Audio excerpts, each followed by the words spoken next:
Okay, welcome back everybody. In this video what we're going to do is we are going to revisit an old friend. That old friend is Debian 13. It is a playlist I have that this video will actually be attached to. But we're not going to limit ourselves to that. What we're going to do is we're going to look at it again a little bit since it's been several months since its release. And then we will also walk through an upgrade from Debian 13 to Debian testing. Just so we can see what has changed. The goal here is to answer a question or a myth, I should say, whichever way you want to look at it, that's often misunderstood. And that question is, does long-term support or LTS versions of Linux distributions, do they get updates or not? Some people say yes, some people say no, and I am going to tell you that the answer is definitely maybe. It depends on how you define the term, actually. LTS versions of Linux or long-term support versions of Linux do receive quote-unquote updates. They come in through the update manager and everything else. But what you're actually receiving are bug fixes and security patches to the kernel and things like that. You're not getting any new features.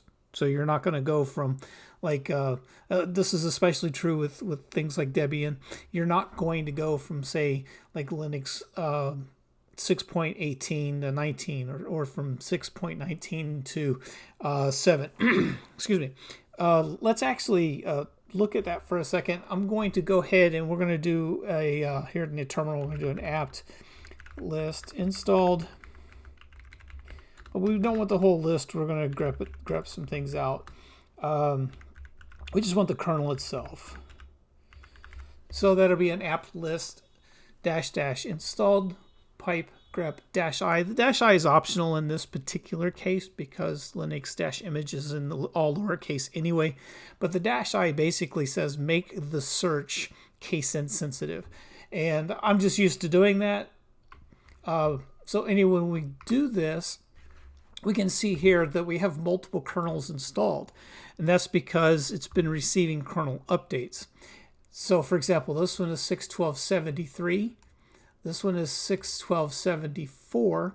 And what these numbers actually mean is the 6 in the front is the major revision, a major version of the Linux kernel. This is kernel 6. And then the .12, so 6.12. The 12 is the minor version. So usually people refer to 6.12 as a kernel, and then the last little, it's not even a quadrant, but the last little bit there, the .73 right there at the end, is what's known as a patch level. So it's 6.12.73 is the full kernel, including its patch level. Now you notice here in this next kernel down, .74, that it incremented one patch level. That's because the kernel has received some updates or security fixes, however you want to use the word. Essentially what I'm saying is, in the question that does LTS versions of Linux distributions receive updates, the word update is actually doing a lot of lifting here because it depends on how you define it. If you're the type of person that sees anything that comes in through the package manager or as an update, including bug fixes and security patches, then yeah, sure, LTS versions receive updates. If you limit that to an update, a technical update, is just receiving like new versions of the package, such as if this went from like 6.12 to 6.13 or to kernel 7, if you're just seeing those, the major updates, as exactly that, an update, then no, LTS does not receive updates. It only receives bug fixes and it receives security patches, especially to the kernel. For new features, you have to wait until the next version that comes out. So with that said, hopefully that answers your questions. If that did not, go ahead and leave a comment below and I will try to explain it a little bit further. What we're going to do now is we're going to go ahead and we're going to set this up to go from Debian 13 to Debian testing. And we're going to do that by doing a sudo nano. We're going to do etc. Actually, before we do that, let's do an ls to get a list of contents out of the etc apt sources.d directory. And it looks like DMO sources are the only thing in there. What this is telling me is this also hasn't had modernize sources run on it. So let's go ahead and do that first. And that'll be sudo apt modernize -sources.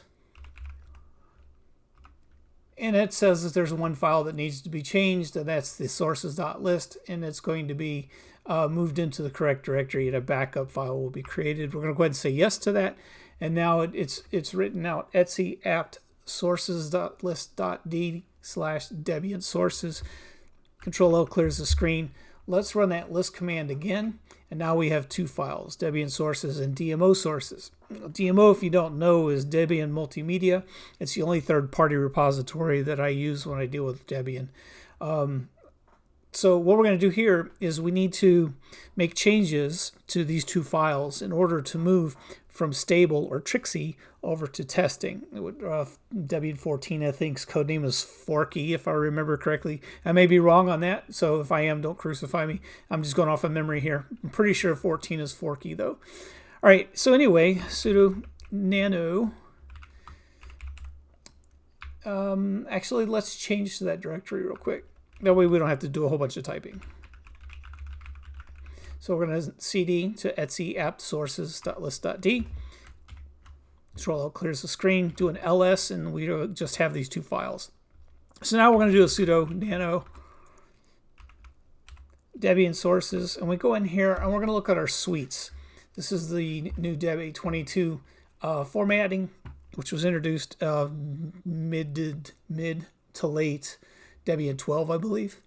So what we're wanting to do here is we're going to change the suite from saying Trixie to testing. So what we're going to do is we're just going to do a quick find and replace, which is Control W and then a Control R. And so what we're looking for is Trixie. Enter, and now we're replacing it with this testing, T-E-S-T-I-N-G. And we're going to do A to replace all instances. As you can tell on here at the bottom, it says replaced 3 occurrences, and it replaced it in all 3 stanzas. All right, so we're going to Control X and then hit Y to save that buffer, and then hit to enter. Now, this is something that's very, very important. We use the word testing in Debian.sources. So now we need to edit the DMO sources, and we need to change the exact same verb. So let's go ahead and bring that up. And notice in this stanza it says Trixie. So we're going to do the same thing, Control W, Control R. We're going to replace Trixie. And we're going to change that with testing. Hit enter, A for all. Replaced 1 occurrence. That's because there's only 1 stanza. That's fine. Control X. Y to save. Hit enter to save that file. Now the important reason to do that is to make sure the repositories are pulling from the same code name. If you have Debian Trixie in one of those files and you have stable in the other, currently those are the exact same repos. One is just a shortcut to the other because Trixie is the stable version of Debian. However, in about 1.5 years or so, when Debian 14 is released, Debian 14 becomes the stable. So it will no longer be Trixie is stable, Forky will be stable. If you can see where this is going here. So what you want to do is, instead of mixing up those code names, you want to use the exact same code name on all your files. If you use stable on one, use stable on all. If you use testing on one, use testing on all. If you use Forky on one, use Forky on all. Just that way. That way all the repos stay nice and tight and synchronized, and you're pulling from the correct place. So I'm going to do CD and hit enter to take me out of that directory. Control L is going to clear the screen.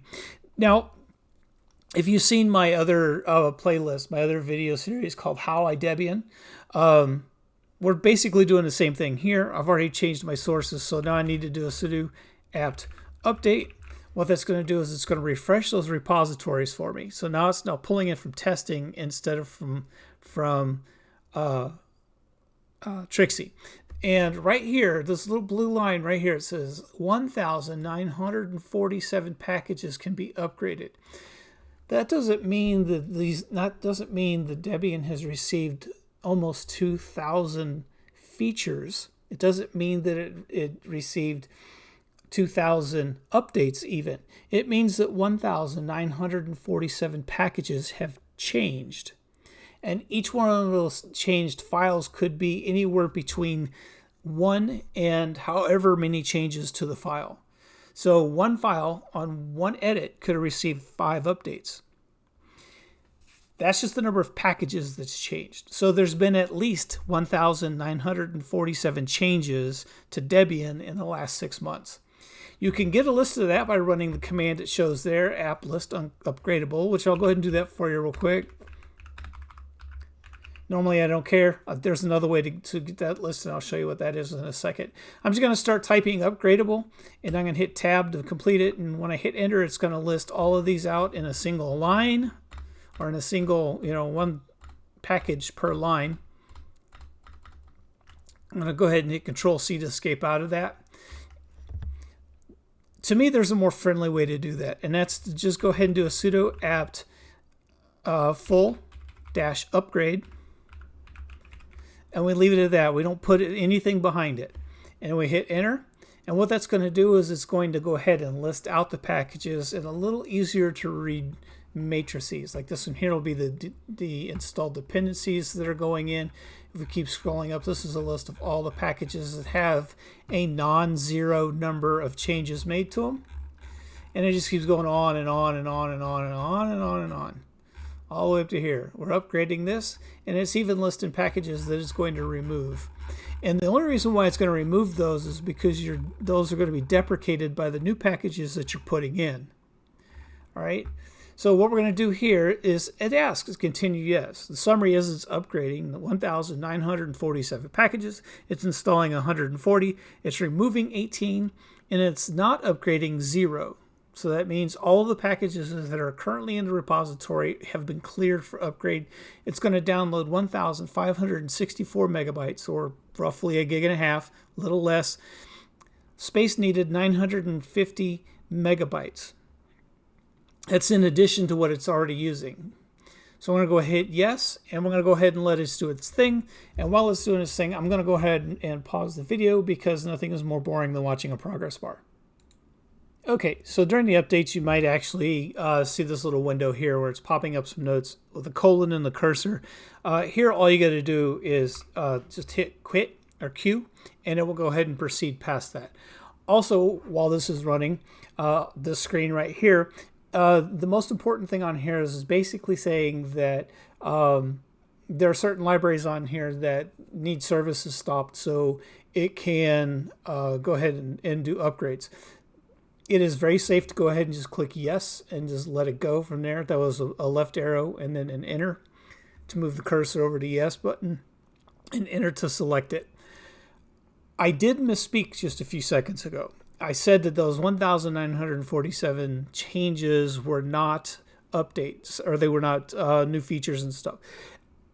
That is wrong. We are upgrading from Debian 13 to Debian 14. So most of those 1,947 changes are new packages. You're going to get a new kernel. You're going to get new features with that. But my point still remains from earlier is that the LTS version is receiving updates so long as you define the word update as a bug fix is considered an update, or a security patch is considered an update. Then sure, it's getting updates. If you don't define that word that way, then no, it's not. These 1,947 changes or new packages that we're currently downloading and installing are not available in Debian 13, at least not yet. These are all packaged into Debian 14. So anyway, I'm going to go ahead and let that progress bar finish, and I will be right back with you. Okay, so now that that's done, we're just going to sudo reboot.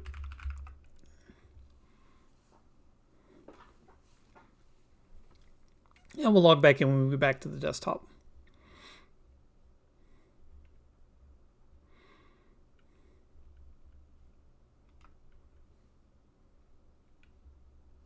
See a new kernel number up there, but we'll talk about that in just a second when we have time to pause the screen.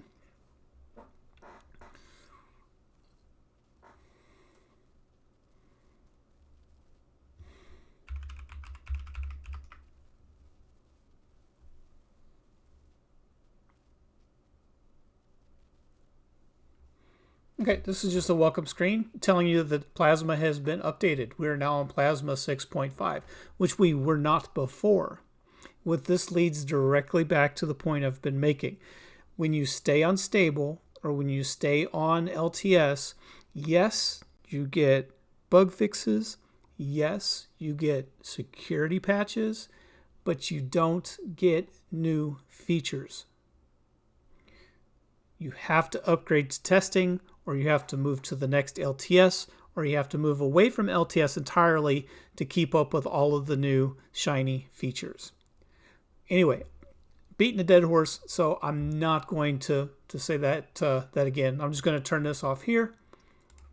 And let's open our terminal window back up and see which new kernel we have. Console. I almost forgot what I was looking for. Okay. So we're going to do our apt, since I learned how to spell, apt list installed. Wow.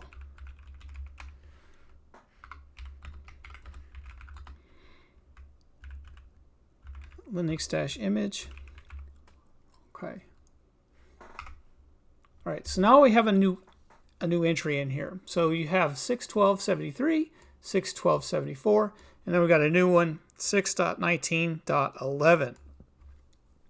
So we went from minor revision 12 to minor revision 19. That means there are, for a fact, new features that were included that Debian stable is not going to get or not going to see. Also, this plus Deb 13 plus Deb 14, this is just telling you what version of Debian that particular kernel build belongs to. So we went from having Debian 13, which is Trixie, to Debian 14, which is, again, like I said, I believe it's Forky. Let's see here. Let's do, if we do an LSB underscore release -a. Okay. Yep. Right there. Codename Forky. Okay. So this is telling me that we're not on Trixie anymore. So anyway, that's how you go from Debian stable or Trixie to Debian testing. And also, hopefully I've been clear about the differences and what you do and what you do not get when you stay unstable versus what you get when you move to the next available release or even to the testing branch. Anyway, if you like these videos and like to see more, make sure you click like and subscribe.